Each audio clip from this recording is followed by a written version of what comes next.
selebar-lebarnya, sedalam-dalamnya. Isi hati, pikiran, perasaannya, yaitu firman-Nya itu kepada semua orang. Maka dia panggil, dia pilih, dia tugaskan para nabi dan para rasul menulis Alkitab itu sendiri. Penyingkapan itu sama juga dengan istilah lainnya, yaitu menelanjangi, membongkar sekas-sekas pemisah tentang isi hati, pikiran, dan perasaan Tuhan, sehingga itu diungkapkan, disampaikan secara terang benderang kepada para manusia lewat para nabi dan juga rasul penulis Alkitab. Bagaimana Tuhan bekerja dalam proses pengungkapan ini?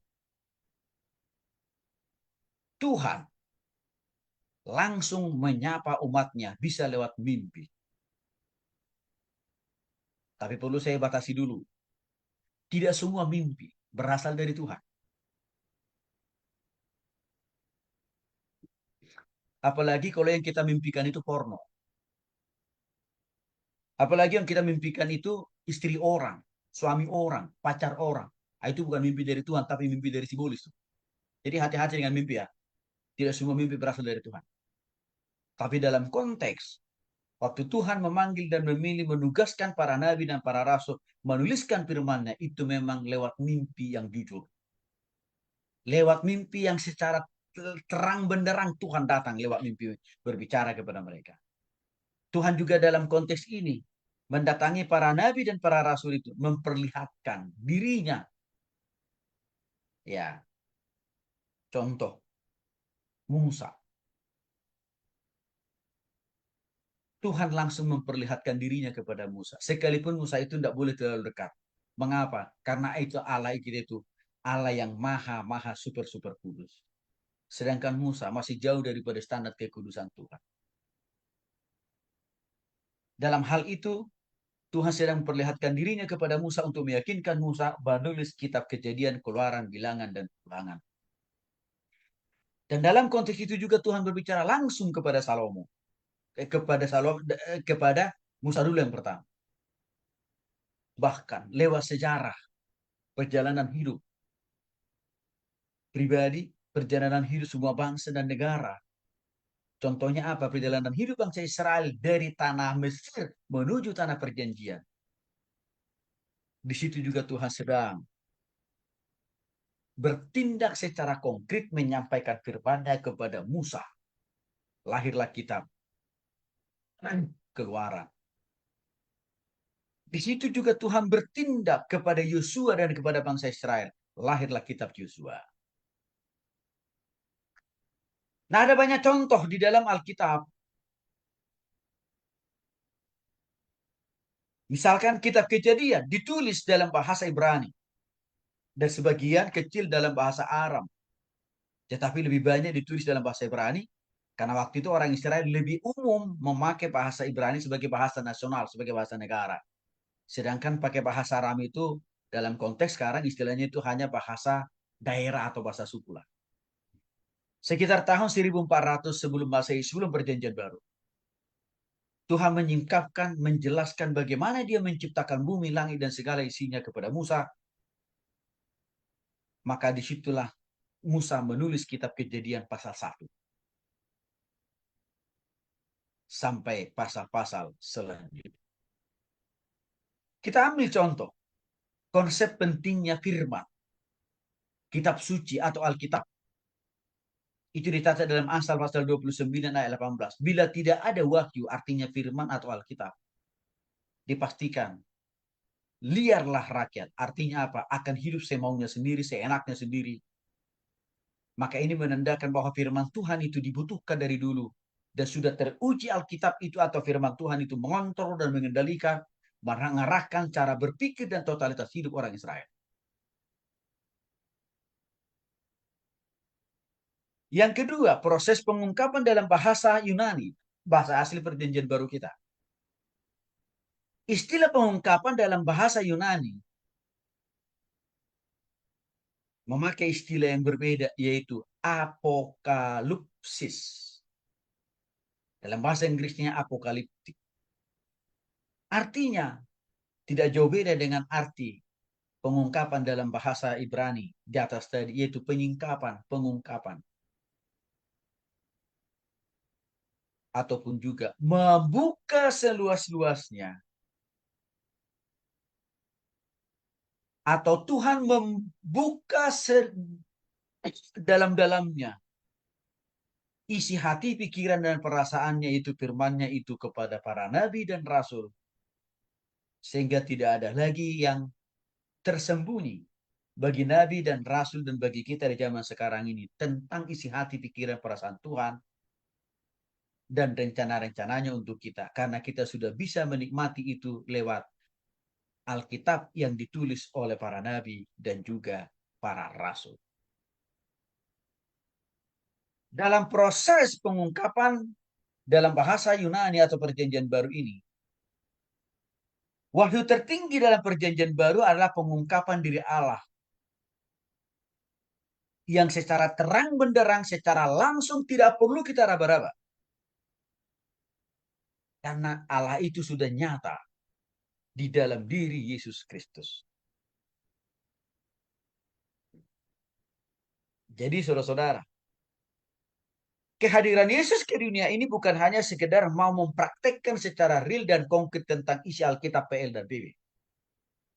Tapi misi lain daripada Yesus itu datang ke dunia ini adalah sebagai bentuk pengungkapan langsung, perkenalan langsung Allah yang berwujud roh di surga itu menjadi nyata, menjadi terlihat oleh mata kepala manusia di dalam diri Yesus. Ini menjadi penting. Karena kita jadi makin tahu betul raut wajah, bentuk, sifat, karakter daripada Allah kita di dalam diri Yesus. Hal ini membuat kita orang percaya tidak perlu lagi mengandalkan, tidak perlu lagi mempercayai Tuhan-Tuhan yang lain. Tidak lagi perlu mengimani ilah-ilah yang lain, karena sudah cukup sempurna bagi kita. Bentuk konkret daripada Allah itu melalui kehadiran Yesus ke dunia ini. Saudara yang dikasih oleh Tuhan Yesus Kristus, agama-agama lain, Tuhannya agama-agama lain, sangat-sangat tidak bisa mau wujud menyatakan dirinya secara terang benderang kepada manusia selain daripada Allah kita melalui Yesus Kristus.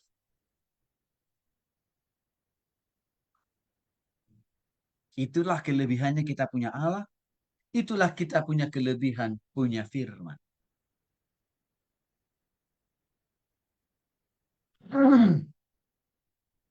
Ada orang menuding. Tapi kan orang Kristen akhirnya mempertuhankan gambar. Mempertuhankan patung Yesus. Salah. Kita orang Kristen tidak pernah mempertuhankan gambar Yesus. Patung Yesus enggak. Karena bagi kita gambar dan patung Yesus itu hanya simbolisasi saja. Yang artinya, dengan atau tanpa kita harus melihat gambar patung Yesus, bagi kita sudah komplit, sudah jelas, sudah sempurna. Bentuk real dari Allah kita di dalam diri Yesus. Anehnya saudara-saudara yang dikasih oleh Tuhan Yesus Kristus,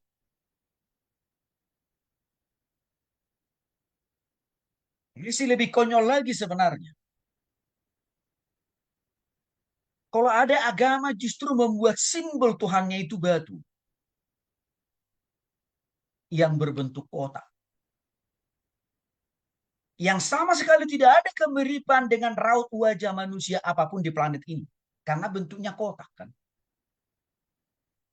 Itu masih lebih tidak masuk akal. Itu apa? Tidak logis. Tiba-tiba wujud Allahnya digambarkan dalam wujud, dibuat dalam bentuk kotak 4 persegi. Di dalamnya ada batu hitam. Dan itu dijadikan menjadi Tuhan. Makanya mereka investasi jutaan rupiah dengan meninggalkan, menjual rumah, harta milik di republik ini hanya untuk menuju kepada Allahnya yang berbentuk kotak itu. Maksud saya kalau itu mau kita perbandingkan dengan patung Yesus, dengan poster Yesus, masih jauh lebih mulia. Patung Yesus, poster Yesus, karena masih ada kemiripan dengan manusia.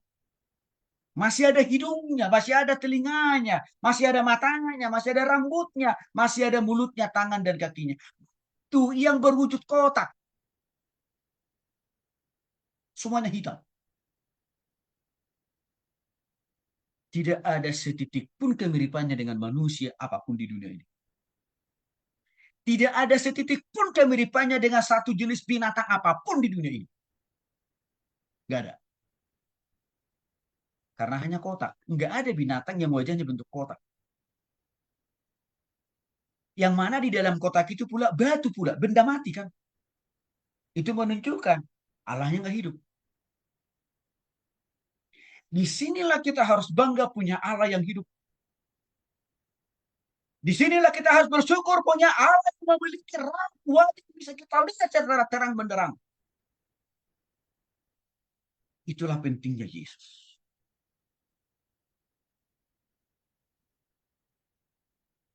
Jadi orang-orang Kristen yang cerdas, orang-orang Kristen yang rasional, yang pintar adalah orang yang tetap percaya kepada Tuhan.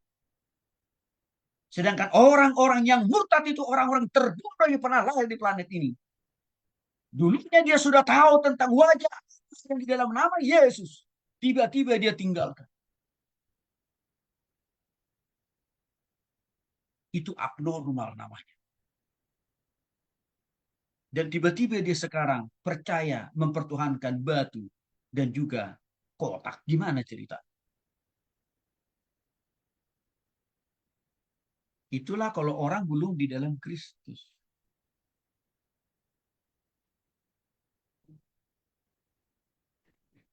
Contoh kita Wahyu adalah bagian daripada apokalipsis. Waktu Yohanes menerima penglihatan di Pulau Patmos tentang suasana isi dari surga yang melahirkan kitab Wahyu. Jadi saudara-saudara yang dikasih oleh Tuhan Yesus Kristus, sempurnalah cukuplah sudah buat kita surga. Gambaran surga itu sudah jelas. Bahan baku isi surga kita itu jelas. Hal-hal yang kita dapatkan di surga itu jelas sudah.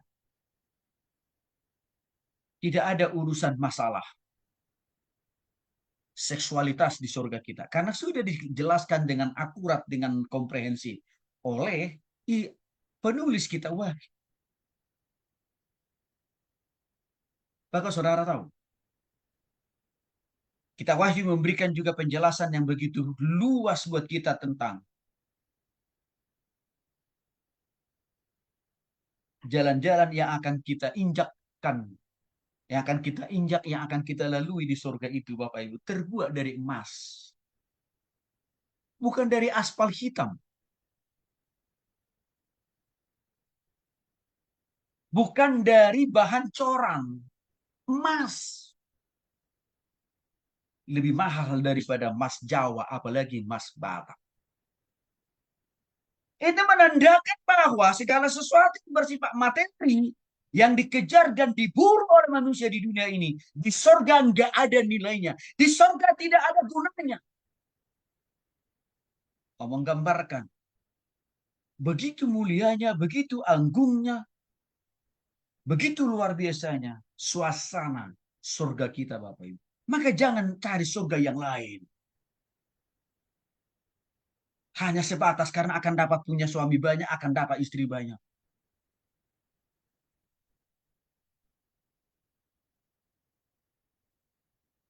Maka lucu. Kalau ada tiba-tiba agama lain menawarkan surga yang baru, tetapi suasana nuansa surga yang ditawarkan pun tidak lebih seperti tempat prostitusi. Jauh dengan standar dan kualitas surga yang sudah Tuhan berikan kepada kita. yang sudah Tuhan siapkan bagi kita, yang juga sudah dijelaskan oleh penulis kitab Wahyu. Memang saya pahami juga. Saya coba analisis, kenapa orang Kristen memilih tetap surga yang paling rendah itu, yang ditawarkan oleh agama lain, yang tidak lebih dari saya katakan tadi, tempat prostitusi. Kenapa itu yang dipilih oleh sebagian orang Kristen yang akhirnya murtad? Karena tidak paham suasana surga kita yang ditulis dalam kitab Wahyu begitu agung, begitu mulia, begitu kudus dan begitu suci. Mereka nggak paham. Kenapa mereka nggak paham? Karena tidak ada yang menjelaskan dengan benar dan tepat.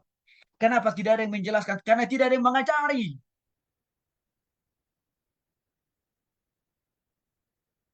mereka. Tapi kan ada pendetanya, ada guru sekolah minggunya, guru remaja, pemuda, dan Kristen. Juga nggak tahu mereka tentang surga dalam kitab Wahyu. Maka terjadi proses ketidaktahuan. Mulai dari pengajar sampai kepada murid, hanya mereka murtad. Maka ini perlu saya jelaskan kepada saudara, supaya tidak perlu memilih surga yang lebih rendah bobotnya, kualitasnya, dibanding daripada surga kita dalam Alkitab. Misalkan konsep wahyu, di dalam kitab Wahyu pasal 1 ayat 1. Wahyu Yesus Kristus, perhatikan firmannya Yesus itu. Isi Wahyu pasal 1 itu. Yang dikaruniakan Allah kepadanya. Dan yang disampaikannya dengan perantaran malaikat-malaikatnya kepada hambanya siapa? Yohanes. Perjumpaan Yesus bersama dengan Yohanes di Pulau Patmos. Akhirnya